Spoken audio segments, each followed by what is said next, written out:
Hello and welcome again. This is Usman Ghani और आप देख रहे हैं मेरा यूट्यूब चैनल जिस पे हमने एक सीरीज स्टार्ट की हुई है लाइसेंस की, परमिशन बी की। तो इसके काफ़ी हमने टेस्ट कर लिए हुए हैं। जो लोग सारे देख रहे हैं वो तो जानते हैं, तकरीबन सारे हमने किए हुए हैं। तो आज हमने ये एक और सैम्पल टेस्ट है ऑफिशियल डीजीटी का, ये आप देख रहे हैं।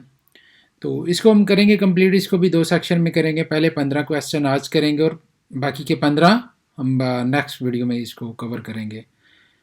तो सबसे पहले जिन्होंने चैनल सब्सक्राइब नहीं किया हुआ तो काइंडली चैनल को सब्सक्राइब कर लें और बेल आइकन को प्रेस कर लें ताकि उनको बर वक्त जो भी अपडेट, नोटिफिकेशन, टेस्ट के से रिलेटेड जो भी मामला हैं वो आपको मिलते रहें। और थैंक फॉर योर वाचिंग, आपने जो टाइम दे के आप देखते हैं। तो चलें जी स्टार्ट करते हैं। Question number 1, for a driver sleep cause.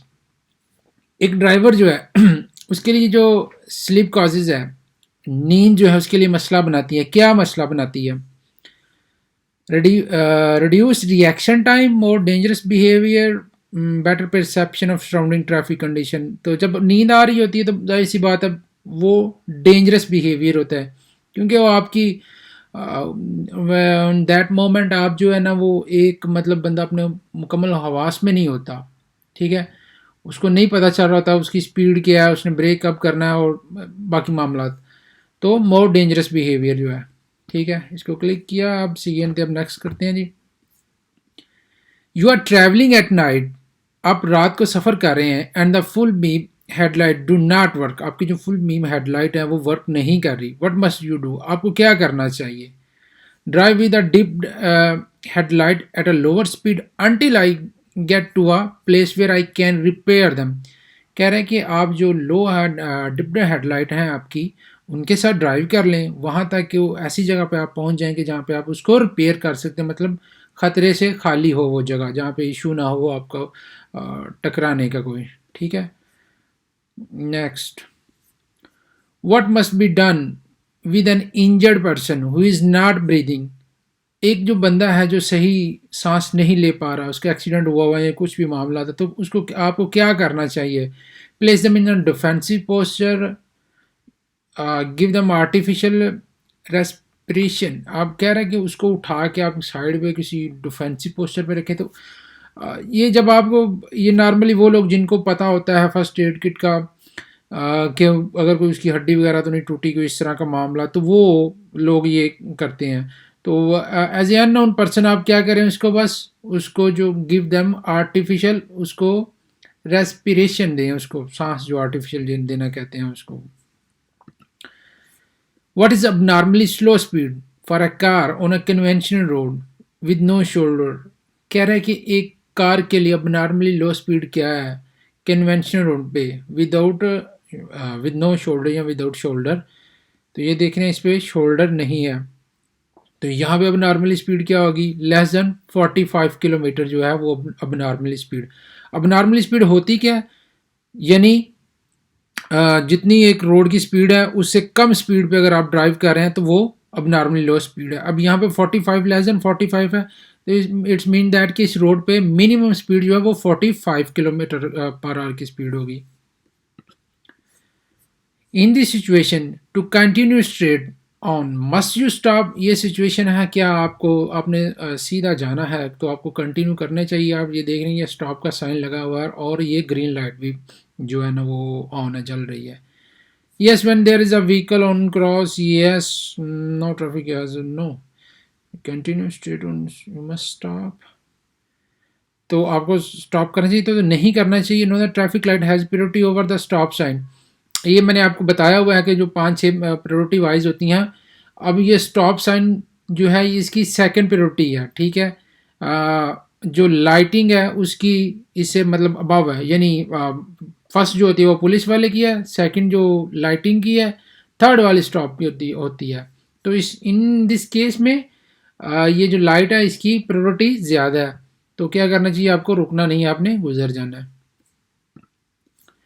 Breaking distance is a distance the vehicle will travel from the point one. कह रहा है कि ब्रेकिंग डिस्टेंस क्या होता है? Brake brakes are fully applied to when the vehicle come to complete stop. कह रहा है कि ब्रेकिंग डिस्टेंस वो है जब आप अपनी ब्रेक को फुली अप्लाई कर देते हैं, वहां से लेकर, यानी आपने फुल प्रेस कर दिया उसको, वहां से लेकर जहां तक जाके आपकी गाड़ी ने बिल्कुल स्टॉप होना है, वो ब्रेकिंग डिस्टेंस कहलाता है। ठीक है। और रिएक्शन टाइम क्या होता है, जहां से आपने रिएक्शन स्टार्ट करना, यानी आप ब्रेक पे पाँव रखा है आपने और जहां तक जाके वो गाड़ी रुकी है, ये सारा आपका रिएक्शन टाइम है। ठीक है। If a driver tests 0.3 milligram liter in an accelerated sample of breath, can the police officer request the second test? कह रहा है कि एक जो बंदा है या बंदी है, उसका टेस्ट किया गया है, वो एक मशीन के साथ जो फूंक मरवा के वो करते हैं, तो उसका टेस्ट 0.3 हो गया मिलीग्राम, ये मैक्सिमम लिमिट है ना। तो कह रहा है इतना आ गया, तो क्या वो दोबारा वो टेस्ट के लिए उसको रिक्वेस्ट कर सकता है या कह सकता है? Yes, but at the period of that least 10 minute must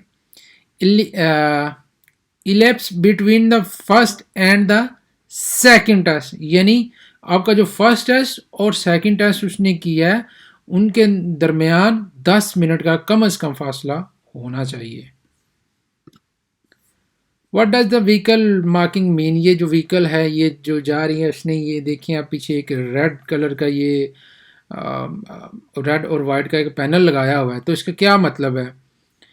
it's load overhang backward, के जो उसने लोड, ये सरिया जो उसने ऊपर रखा हुआ है, लादा हुआ है, ये बैकवर्ड से निकला हुआ है बाहर। अब ये इसकी ज़रूरत होती है, अब नाइट के टाइम यहाँ पे एक रेड लाइट होती है, ठीक है, साथ में, और दिन के टाइम ये सिर्फ ऐसे ही खाली होता है।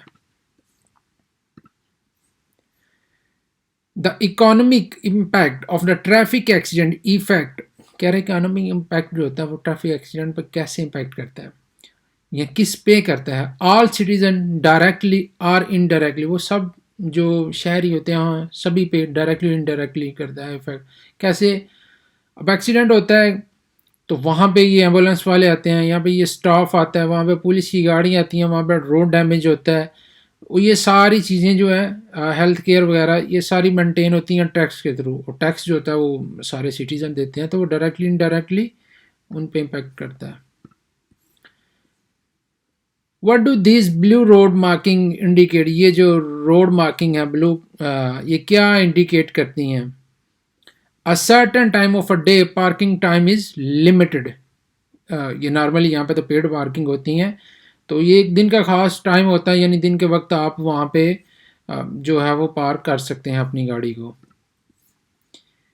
मे seat position affect seat belt efficiency? क्या जो सीट की पोजीशन है उसको आप आगे या पीछे करते हैं, तो क्या ये बेल्ट की जो आपकी एफिशिएंसी होती है, यानी उसके काम करने की, इम्पैक्ट करने की, उस पर असरअंदाज होती है? तो yes, it is recommended not to tip the seat too far back. ये कह रहा है कि यहाँ बिल्कुल होती है, ये रिकमेंड किया जाता है कि आप अपनी सीट को बिल्कुल बैक पे पीछे उसको ना लेके जाएं। What must you do if your car breaks down in a tunnel? कह रहा है कि अगर आपकी जो गाड़ी है वो ख़राब हो गई है टनल के अंदर, तो आपको क्या करना चाहिए? If the breakdown allow the car to keep on traveling, I must continue to the exit on a tunnel or to a emergency reserved area.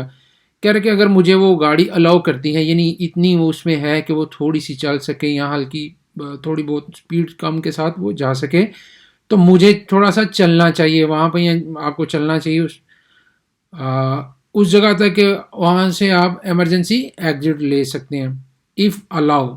अब ये क्वेश्चन आपने रीड कर लेने ना, इसके तीनों ऑप्शन करेंगे तो अंदाज़ा हो जाएगा कि अगर वो अलाउ कर रही है आपको तो फिर आपने जाना, अगर अलाउ नहीं कर रही तो देन आपको स्टॉप, ऑब्वियसली स्टॉप करना है, तो वो अच्छा तरीका ये कि राइट साइड पे आप स्टॉप करेंगे। ठीक है।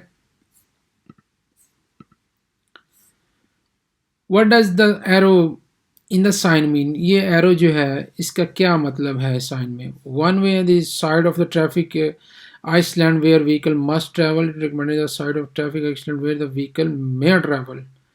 वो कह रहा है कि अच्छा, अब ये दोनों देखें तकरीबन सेम है ये दोनों चीज़ें, recommended in side of the traffic vehicle may travel. अच्छा, इसमें मे ट्रैवल है और उसमें मस्ट ट्रैवल है। कि इसमें भी कर सकते, रिकमेंड है कि इसमें भी आप कर सकते हैं। तो इसमें कह रहा है कि आपने इसी में ही करना है। अब ये देखा होगा कि जो टू वे होते हैं वहाँ पे नॉर्मली आप जो बंदा किसी थर्ड रोड से आ रहा होता है उसने राइट या लेफ़्ट होना होता है, तो आगे से दो रोड आ रहे हैं तो एक साइड पे ये एरो का निशान होगा, दूसरी साइड पे वो माइनस वाला होगा, ठीक है, वाइट वाला और रेड माइनस वाला होगा। If the brakes of your vehicle get wet, अगर आपकी ब्रेक्स जो हैं वो वेट हो गई हैं, गीली हो गई हैं, तो उन पे क्या फ़र्क पड़ेगा? They must stop working temporarily losing their efficiency, वो अपनी एफिशिएंसी को कम कर देती हैं। हो सकता है कि वो वर्क ही ना करें, वो सही तरीके से वो फंक्शन ना करें, क्योंकि वो उनकी जो प्लेट होती है और लेदर वगैरह जो होते हैं वो गीले हो जाते हैं, तो जिससे उसकी एफिशिएंसी में मसला आता है। Which of the following action में डिस्ट्रैक्ट अ ड्राइवर, इनमें से कौन सा एक्शन जो है वो ड्राइवर को डिस्ट्रैक्ट करता है? तो ये क्वेश्चन भी पीछे गुजर चुका हुआ है। नॉर्मली कंसल्टिंग द जीपीएस जो कंसल्ट करता है। So thank you very much. मुझे मैसेज आते रहते हैं कमेंट में भी, और वैसे भी जो लोग इसको देख के रेगुलरली उन्होंने टेस्ट को पास किए हैं, तो अच्छा लगता है, खुशी होती है कि किसी का भला हो रहा है। तो again thank you very much for your watching, for your precious time. और इसको सब्सक्राइब करें और शेयर करें, फ्री ऑफ कास्ट है, कम्युनिटी में शेयर करें ताकि ज़्यादा से ज़्यादा लोग इससे फ़ायदा उठा सकें। Okay ji, thank you very much again.